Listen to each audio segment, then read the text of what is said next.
আসসালামু আলাইকুম শিক্ষার্থীরা, চলো আমরা জেনে নিই মূল্য কাকে বলে এবং মূল্য নির্ধারণের উদ্দেশ্যগুলো কী কী। মূল্য কাকে বলে? মূল্য হচ্ছে পণ্য বা সেবার আর্থিক মূল্যায়ন। পণ্য বা সেবার জন্য বিক্রেতা ক্রেতার কাছ থেকে যে অর্থ আদায় করে তাকে বলা হয় মূল্য বলা হয়।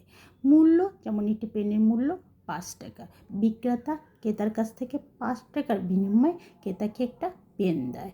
বা ডাক্তারকে দেখানোর ভিজিট হচ্ছে 300 টাকা, ডাক্তার ওই সেবার মূল্য হচ্ছে 300 টাকা। এখন আসো শিক্ষার্থীরা, আমরা জেনে নিই মূল্য নির্ধারণের উদ্দেশ্যগুলো কী কী। প্রতিষ্ঠানের অস্তিত্ব রক্ষার জন্য কী করতে হবে? মূল্য নির্ধারণ করতে হবে। যদি মূল্য নির্ধারণ করা না হয় তাহলে দেখা যাবে যে পণ্যটা সঠিকভাবে বিক্রি হচ্ছে না, কারণ প্রতিষ্ঠানে চায় সর্বোচ্চ মুনাফা অর্জন করে প্রতিষ্ঠানের অস্তিত্ব টিকে রাখার জন্য। এরপর হচ্ছে চলতি মুনাফা সর্বোচ্চকরণ করার জন্য। কিছু কিছু কোম্পানি আছে, তারা নতুন বাজারে আসলে অতিরিক্ত দাম ধরে বেশি মূল্য নির্ধারণ করে চলতি মুনাফা সর্বোচ্চকরণ করতে চায়। এরপর মূল্য নির্ধারণের আরেকটা উদ্দেশ্য হচ্ছে কি?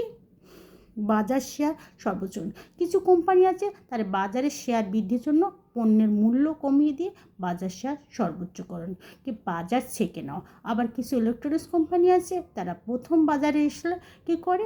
বেশি মুনাফায় পণ্য বিক্রি করে। এবং এরপর আছে কি? অন্যান্য মূল্য নির্ধারণ, পণ্যের মানের নেতৃত্ব। কিছু কোম্পানি আছে পণ্যের মান বেশি ভালো করে পণ্যের দাম বেশি ধরে মূল্য নির্ধারণ করে।